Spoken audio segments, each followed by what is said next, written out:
GCSE students, you need to know about the xylem and phloem for your exams, so let's go through it. And let's start with xylem vessels. Now, xylem vessels transport water and mineral ions up a plant, and that's in a process called transpiration. Remember that this is only upwards motion and it starts at the roots and they go up to the leaves and then evaporate. And remember that xylem vessels are a continuous tube made up of dead cells joined on top of one another with no end walls between them.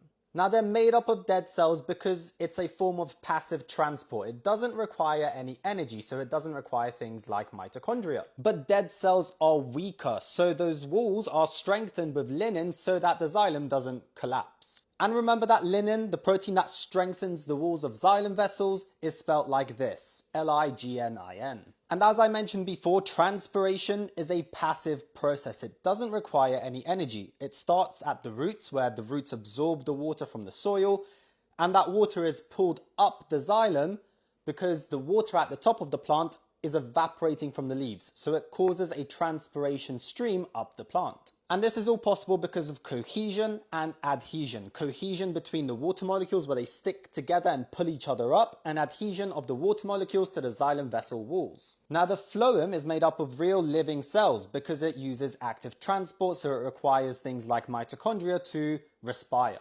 And the phloem allows for something called translocation to occur, which is where sugars, especially sucrose, move up and down a plant. One thing I want you to remember is that phloem vessels have companion cells attached to them, which have loads and loads of mitochondria, which allow for a lot of respiration to occur and therefore to release a lot of energy for active transport of that sugar up and down that plant. And don't forget, the phloem is made of living cells with sieve plates throughout, which are kind of perforated plates which allow for a nice pathway of sugars up and down the plant. Let me know if you have any questions about this topic or any other topics that you want me to cover. And if you want, you can check out our predicted papers on KrissTuition for extra revision. Disclaimer, these are revision resources and you should always revise everything that could come up in your exams.